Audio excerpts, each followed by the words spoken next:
Hey you. Yeah you. If you're here, I'm guessing it's because you're tired of the same old stories, love, loss, betrayal, and how they always end with some cheesy life lesson. But let me tell you something right now, this isn't one of those stories. This is my story. My messy, ugly, heart-wrenching, and yes, occasionally funny journey through hell and back. So grab your coffee, or maybe something stronger, and stick around. Because by the time you finish this, you'll either hate me, love me, or see yourself in my shoes. Either way, don't forget to hit that subscribe button and share this with someone who needs to hear it. Now, buckle up, because we're starting at the beginning, the part where everything fell apart. Okay, so picture this. Me, Evelyn Hayes, sitting in a cozy little cafe overlooking the ocean in Mendocino, California. It was supposed to be our spot, mine and Nathan's. We'd spend 8 years building what I thought was the perfect life together. 8 years of late-night talks, road trips, and dreams scribbled on napkins. He was my person, my rock, my everything. And I was the woman behind the man, the one who made sure his suits were pressed, his coffee was strong, and his ego stayed intact.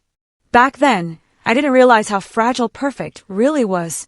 You know how people say hindsight is 20/20? They're not wrong. Looking back, there were cracks forming long before I noticed them. Little things, like Nathan working later and later, canceling date nights for meetings, or texting someone whose name I didn't recognize. But I told myself it was nothing. Just stress.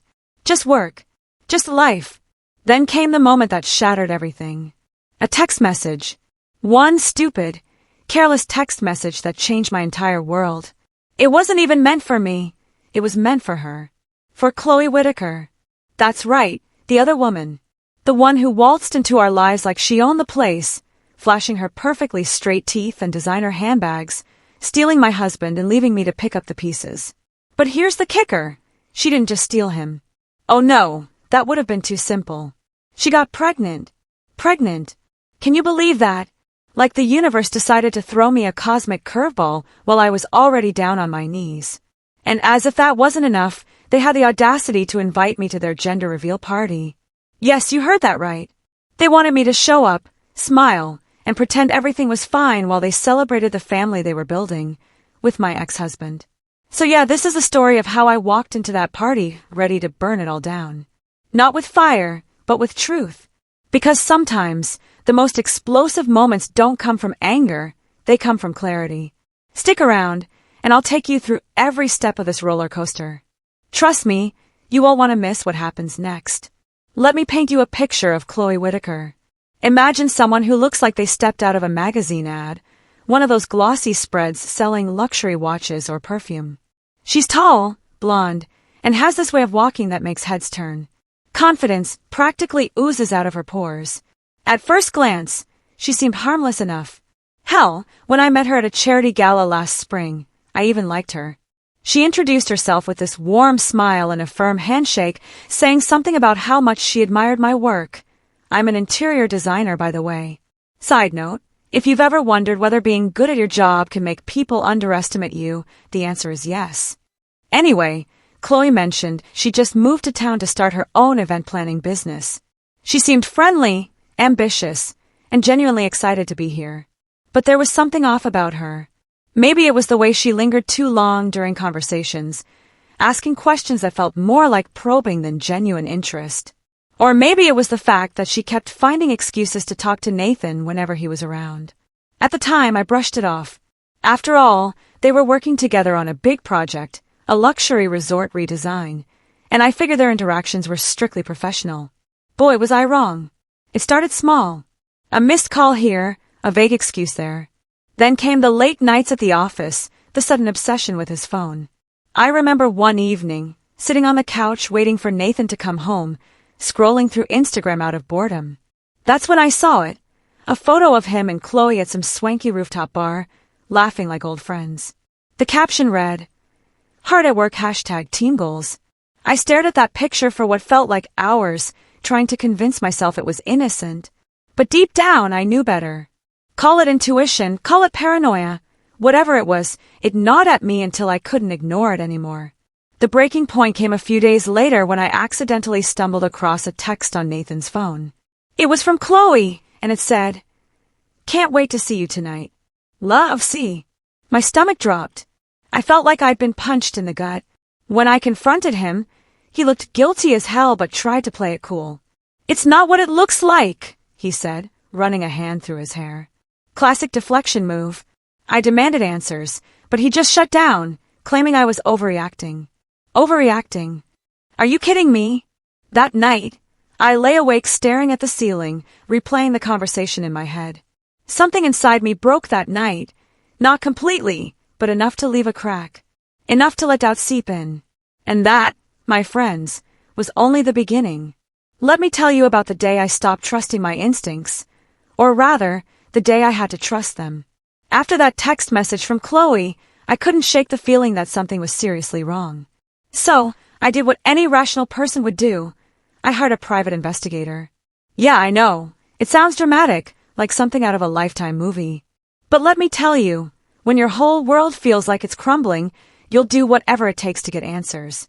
The PI's name was Rick, and he looked exactly how you'd imagine, gruff, with a leather jacket and a cigarette perpetually dangling from his lips. He didn't mince words either. "If they're doing something shady," he said during our first meeting, "I'll find it." 2 weeks later, Rick called me into his office. A tiny room cluttered with case files and coffee-stained mugs, and slid a folder across the desk. Inside were photos, dozens of them. Photos of Nathan and Chloe grabbing lunch together, walking hand in hand on the beach, kissing outside her apartment building. There was even a picture of them shopping for baby clothes at a boutique downtown. My hands trembled as I flipped through the evidence. Each photo felt like another knife twisting in my chest. By the time I got to the last one, Nathan leaning against Chloe's car, smiling like he hadn't a care in the world, I was numb. Completely, utterly numb. Rick cleared his throat. "Look, Evelyn," he said gently, "this ain't easy to hear, but they're serious about each other. And yeah, she's pregnant. Pregnant. That word hit me like a freight train. Pregnant. With my husband's baby. I don't remember driving home after that meeting. All I remember is sitting on the floor of my bedroom, surrounded by crumpled tissues, wondering how the hell my life had turned into this mess. Fast forward a month, and things only got worse. Nathan moved out without so much as a proper explanation. No apologies, no heartfelt conversations, just a suitcase packed hastily and a note left on the kitchen counter saying, "We need space." Space? Really? Because moving in with your mistress seems less like space and more like full-on betrayal. Oh, and then came the kicker, the announcement. A formal invitation arrived in the mail, one of those fancy calligraphy cards with gold foil edges. It was addressed to me, personally.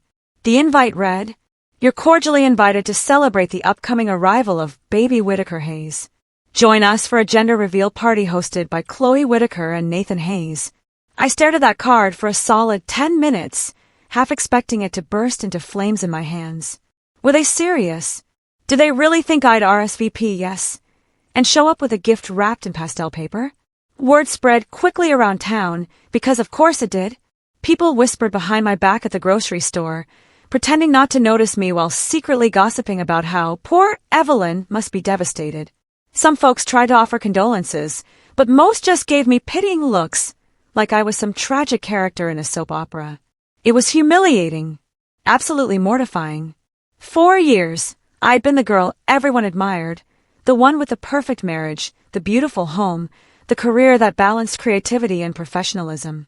And now I was the woman whose husband left her for someone else. Someone younger, prettier, and apparently fertile enough to carry his child. But here's the thing about humiliation. It has a way of making you dig deep, of forcing you to decide whether you're going to let it break you or whether you're going to rise above it. Spoiler alert, I chose the latter. After the initial shock wore off, and trust me, it took longer than I'd like to admit, I realized I had 2 choices: wallow in self-pity or take control of my life. Guess which one I picked? First order of business, throwing myself into work. As an interior designer, I've always found solace in creating beauty out of chaos.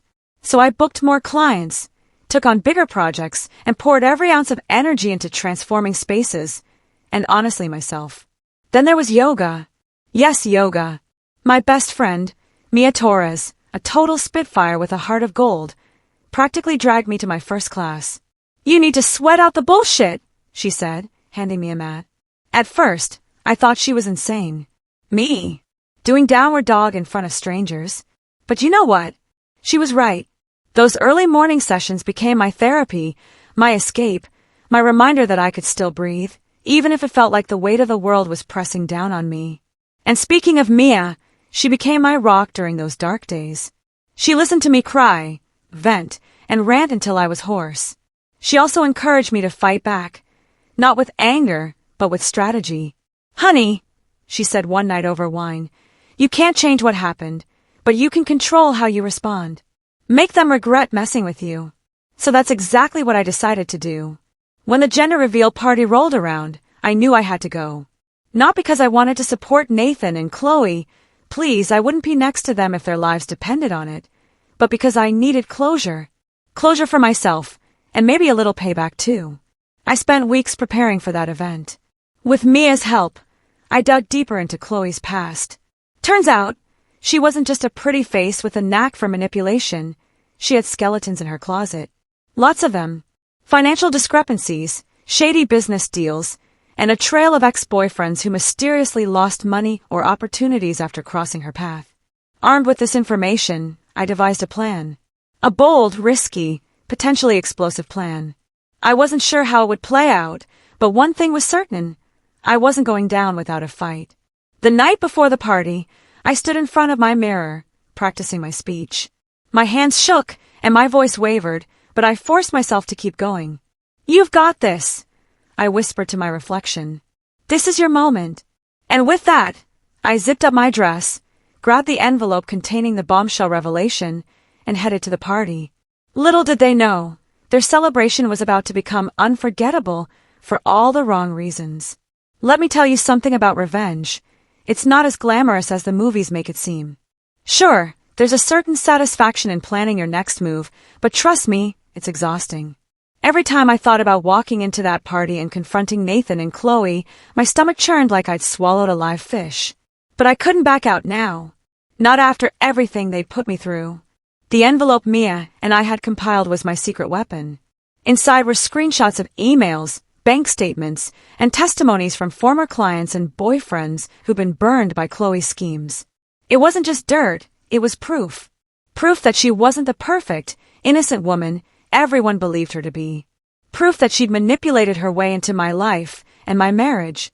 But here's the thing about revenge. It's not just about hurting the other person. For me, it was about reclaiming my power. About standing up and saying, "You don't get to win. You don't get to take everything from me and walk away unscathed." Still, preparation wasn't just about gathering evidence. It was also about finding the strength to face them head on. So I practiced. Over and over again, I rehearsed what I would say, how I would say it, and when I would drop the bombshell. Mia even role-played as Chloe, throwing insults and fake tears my way to test my resolve. "She's going to try to gaslight you," Mia warned. "Don't let her twist your words."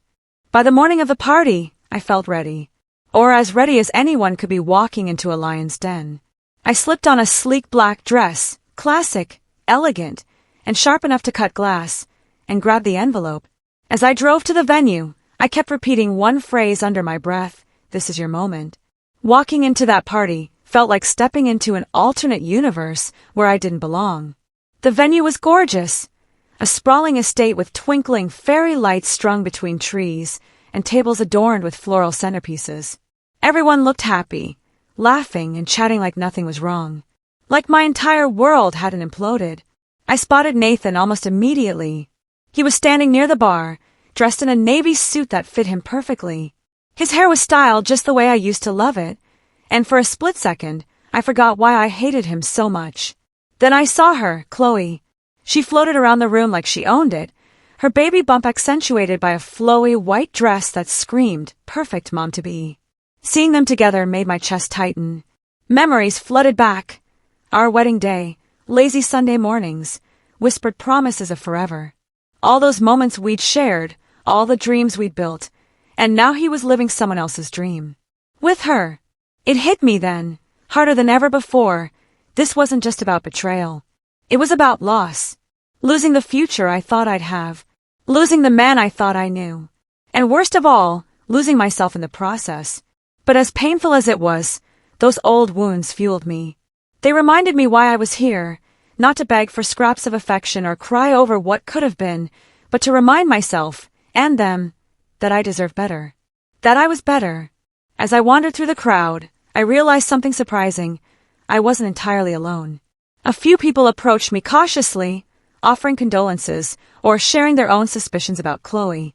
One woman, a mutual acquaintance named Sarah, pulled me aside and whispered, "I always thought something was off about her.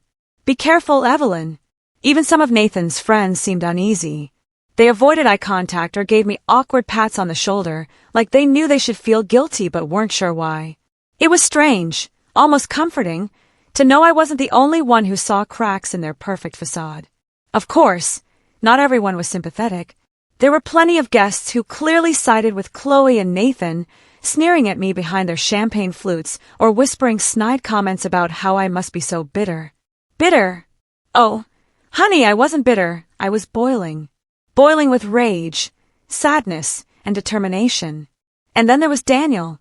Daniel Parker, an old college friend I hadn't seen in years. He cornered me near the dessert table, his warm smile instantly putting me at ease. "Evelyn," he said softly, "you look incredible." We caught up briefly, talking about everything from our careers to random memories from school. It felt good, normal, even, to laugh with someone who didn't judge me or expect anything from me. When I mentioned the reason I was here, his expression turned serious. "Whatever happens tonight," he said, "just remember you're stronger than both of them combined." For the first time in months, I believed him. As the evening wore on, the tension in the air grew palpable. Guests gathered near the main stage, where Nathan and Chloe stood hand in hand, grinning like they'd already won. Balloons filled with pink or blue confetti hung above them, waiting to reveal the gender of their unborn child. I lingered near the back of the crowd, clutching the envelope tightly. My heart pounded in my chest, each beat echoing in my ears like a drum roll leading up to the big show. This was it, the moment I'd been preparing for. Nathan took the microphone and began speaking, thanking everyone for coming and gushing about how lucky he was to have found Chloe. "She's changed my life in ways I never thought possible," he said, looking at her adoringly. The crowd erupted into applause, but I barely heard it. All I could focus on was the weight of the envelope in my hands. Then Chloe stepped forward, glowing with confidence. "We're so excited to share this special moment with all of you," she said, her voice dripping with sweetness. "Tonight isn't just about celebrating our baby, it's about celebrating love, family, and new beginnings." New beginnings. The words stung, but they also ignited something inside me. Anger, resolve, purpose. When the countdown to the balloon pop began, I moved closer to the stage, positioning myself where everyone could see me. As the balloons exploded into a shower of blue confetti, signaling the arrival of a boy, I stepped forward. "Actually," I said, loud enough for the entire room to hear, "there's something you should know." Silence fell over the crowd. All eyes turned to me. Game on. You could have heard a pin drop in that room. Every single person froze, their champagne glasses halfway to their lips, their smiles fading into expressions of confusion and curiosity. I stood there, center stage, clutching the envelope like it was my lifeline. My heart was racing so fast I thought it might leap out of my chest, but adrenaline had taken over now. This was it, the moment I'd been rehearsing for weeks. "Hi, everyone," I began, my voice steady despite the storm raging inside me. "I know tonight is supposed to be about celebrating Chloe and Nathan's new chapter, but before we go any further, there's something you all deserve to know." Nathan's face went pale. He looked like he'd just seen a ghost. Chloe, on the other hand, smirked slightly, clearly assuming I was about to make a scene or beg for sympathy. Oh, how wrong she was. I opened the envelope and pulled out the first document, a screenshot of an email between Chloe and one of her former clients. "This," I said, holding it up for everyone to see, "is proof that Chloe Whitaker isn't who she claims to be. She didn't just stumble into Nathan's life by chance, she orchestrated this entire thing. From targeting him at work to manipulating him emotionally, she played every card perfectly." The murmurs started then, low at first, but growing louder as I revealed more evidence. Bank statements showing suspicious transfers. Testimonies from ex-boyfriends detailing how she'd used them for money or connections before discarding them. And finally, the piece de resistance, a recorded voicemail where Chloe herself admitted to deliberately pursuing married men because they were easier targets. By the time I finished speaking, the room was in chaos. Gasps echoed around me, and several guests turned to glare at Chloe, who was standing frozen beside Nathan, her face drained of color. If looks could kill, I'd have dropped dead right then and there. Nathan's eyes burned with fury as he stepped toward me, his jaw clenched so tightly I thought it might snap. "What the hell are you doing?" he hissed, grabbing my arm and pulling me aside. "I'm showing you the truth." I shot back, wrenching my arm free. "Did you really think she loved you? That any of this?" I gestured wildly at the party, the balloons, the crowd. "Was real? Wake up, Nathan. She played you like a fiddle." For a second, I thought he might hit me. His hands balled into fists, and his breathing came in short, angry bursts. But then something shifted in his expression. Doubt crept in, followed quickly by panic. He turned to Chloe, his voice cracking as he demanded answers. "Is this true?" he asked, holding up one of the documents I distributed. "Tell me it's not true." Chloe tried to laugh it off, brushing her hair behind her ear like nothing was wrong. "Oh, come on, Nathan," she said sweetly. "You don't actually believe this nonsense, do you? She's just bitter, trying to ruin our happiness." But her act wasn't foolproof anymore. The cracks were showing, and Nathan wasn't the only one noticing. That's when things got interesting. One of Chloe's former boyfriends, a guy named Ryan who'd been invited to the party, stood up from his seat near the back of the room. "Actually," he called out, his voice cutting through the noise, "she's telling the truth." All eyes swung to him as he walked forward, his expression grim. "I dated Chloe for 2 years," he continued. "She ruined my business and left me with nothing. And trust me, I'm not the only one. Ask any of her exes. They'll tell you the same story." More voices chimed in after that. People who'd worked with her, dated her, or crossed paths with her began sharing their own stories of betrayal and deceit. Each revelation hit like a punch to the gut, for Chloe anyway. By the end of it, she was visibly shaking, her carefully constructed facade crumbling under the weight of the truth. Finally, she broke. Tears streamed down her face as she admitted everything. Yes, she targeted Nathan. Yes, she planned to use him to secure financial stability for herself and her child. And yes, she lied about almost everything. Watching her fall apart was surreal. Part of me felt sorry for her. After all, no one deserves to be humiliated like that. But another part of me felt vindicated. Justice, messy and imperfect though it may be, had finally arrived. When the dust settled, literally, someone knocked over a table in the chaos. I took the mic again. This time, the room was eerily quiet, everyone waiting to hear what I'd say next. "I didn't come here tonight to destroy anyone," I began, my voice soft but firm. "I came here to take back my power, to remind myself, and maybe some of you, that lying, cheating, and manipulation will always catch up to you. No matter how perfect your Instagram feed looks, no matter how many people you fool, karma has a way of finding its way home." I paused, letting my words sink in before continuing. "Yes, I'm angry. Yes, I'm hurt. But most importantly, I'm done letting other people define my worth. Tonight isn't just about exposing the truth, it's about choosing to move forward, to heal, to build a life that doesn't revolve around pain or bitterness." As I spoke, I felt lighter, as if a weight I'd been carrying for months was finally lifting. When I finished, the room erupted into applause. Some people even cheered, while others simply nodded, acknowledging the courage it must have taken to stand up like that. And then, without another word, I handed the mic back to the DJ and walked out of the party. I didn't expect Nathan to follow me, but he did. He caught up to me in the parking lot, his face flushed and his tie askew. "Evelyn, wait!" he called, grabbing my arm again. "What do you want, Nathan?" I snapped, yanking my arm away. A pat on the back for being such a great guy, for falling for her lies hook, line, and sinker. "No," he said quickly, his voice trembling. I wanted to apologize. For everything. For hurting you. For trusting her over you. For being blind to what was right in front of me. His apology sounded sincere, but it didn't change anything. Not really. It's too late for apologies, I told him, my voice cold. You made your choice, Nathan. Now live with it. With that, I climbed into my car and drove away, leaving him standing alone in the dark. Driving away from that party felt like stepping out of a storm and into the eye of calm. The adrenaline that had carried me through the confrontation was fading, leaving behind a strange mix of exhaustion and exhilaration. My hands trembled on the steering wheel, but my mind was clearer than it had been in months. As I pulled onto the coastal highway, the ocean stretched out beside me, vast and unbroken, mirroring how I felt inside, free, yet achingly aware of the depth of what I'd lost. I replayed the night's events in my head, the gasps, the accusations, the tears. Chloe's face when she realized her game was up. Nathan's desperate attempt to salvage something, anything, from the wreckage he'd helped create. And me, standing tall amidst the chaos, finally saying the words I'd kept bottled up for so long. It struck me then that this wasn't just the end of something, it was the beginning of something too.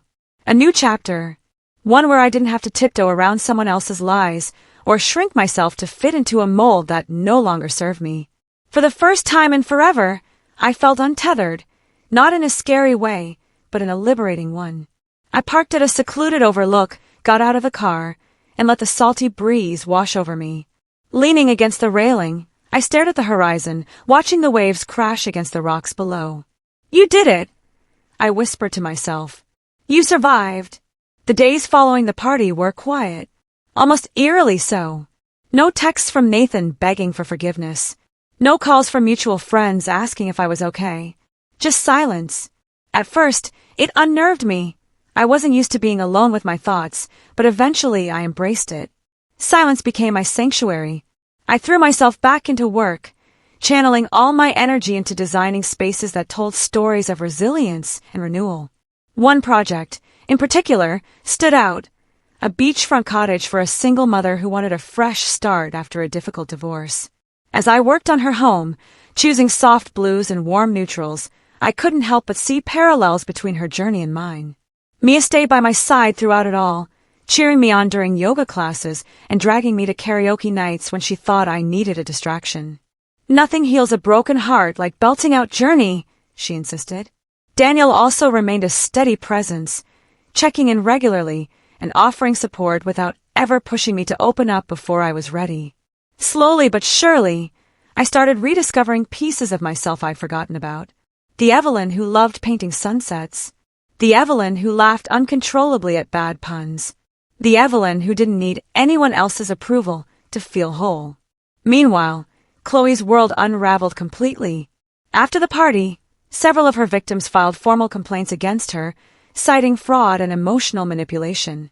Local news outlets picked up the story, turning her into the town pariah overnight. Her event planning business crumbled under the weight of scandal, and soon enough, she disappeared from Mendocino altogether. Nathan, on the other hand, tried to rebuild his life quietly. He moved out of Chloe's apartment and rented a small studio near the edge of town. Friends told me he'd thrown himself into work, barely coming up for air. Occasionally, I wondered if he regretted everything. The affair, the baby, the lies, but I refused to waste energy speculating. His choices weren't my burden anymore. One day, while sorting through old files at home, I found a letter in the mail from Nathan's lawyer. It was official. Our divorce papers had been finalized. Holding that document in my hands felt surreal. 8 years of marriage reduced to a single sheet of paper. Part of me expected to feel sadness or grief, but instead I felt relief. Closure. Healing isn't linear. Some days, I woke up feeling unstoppable, like I could conquer the world. Other days, I curled up on the couch with a pint of ice cream, crying over memories I couldn't shake. Grief doesn't follow a timeline. It comes in waves, unpredictable and relentless. Therapy helped. Sitting in that tiny office every week, talking to Dr. Patel about my anger, my fears, my hopes for the future, taught me how to process everything without judgment. She encouraged me to write letters to Nathan and Chloe, not to send them, but to release the emotions I still carried. Writing those letters was cathartic, like purging poison from my system. I also started journaling again, something I hadn't done since college. Each entry chronicled my progress, my setbacks, and the moments of joy I began finding along the way. Like the morning I spotted dolphins playing in the waves outside my window. Or the afternoon Mia convinced me to try surfing. Spoiler, I wiped out spectacularly. These small victories reminded me that life doesn't stop, even when you think it should. By the time summer rolled around, I was thriving in ways I never imagined possible. My interior design business boomed, thanks largely to word-of-mouth referrals from happy clients.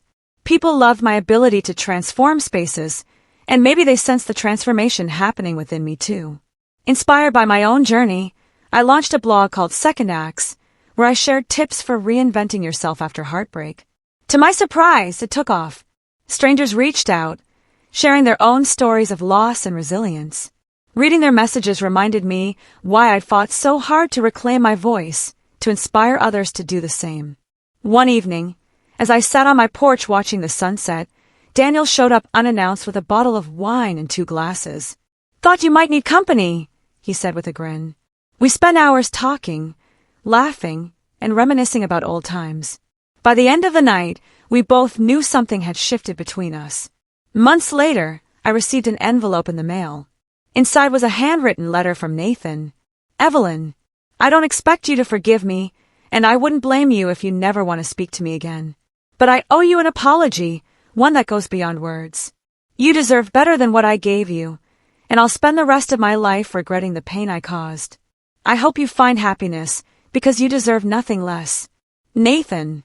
Reading his note brought tears to my eyes, not because I missed him, but because it marked the final piece of closure I needed. Whatever lingering resentment I'd held toward him dissolved in that moment. I tucked the letter into a drawer and went about my day, lighter than I'd been in years. Daniel and I grew closer over the fall, our friendship blossoming into something deeper. Unlike Nathan, Daniel listened without interrupting, supported without smothering, and loved without conditions. With him, I felt safe, not because he promised perfection, but because he accepted mine.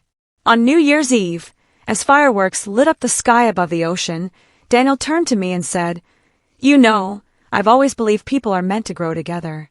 Not settle, not compromise, but truly evolve side by side. And I think we're doing that." Tears welled up in my eyes as I nodded. "Me too," I whispered. Looking back, I realize now that losing Nathan wasn't the worst thing that ever happened to me. It was the catalyst for becoming the person I am today. Stronger, kinder, more self-aware. If it weren't for that betrayal, I might never have discovered my own strength or learned to prioritize myself. Life is messy, unpredictable, and sometimes unbearably painful. But it's also beautiful, full of second chances and unexpected joys. And while I'll always carry scars from the past, they remind me of how far I've come and how much further I can go. The last shot of the story takes place exactly 1 year after the gender reveal party. I'm standing on the cliffs overlooking the ocean, the wind whipping through my hair as the sun dips below the horizon. In my hands, I hold a copy of my newly published memoir, Reclaimed, Finding Strength in the Ashes. As I watch the waves crash against the rocks, I smile. Not because everything is perfect. Life rarely is, but because I've made peace with its imperfections. "This is your moment," I whisper to myself, echoing the words I once said in the mirror. And for the first time in a long time, I believe them.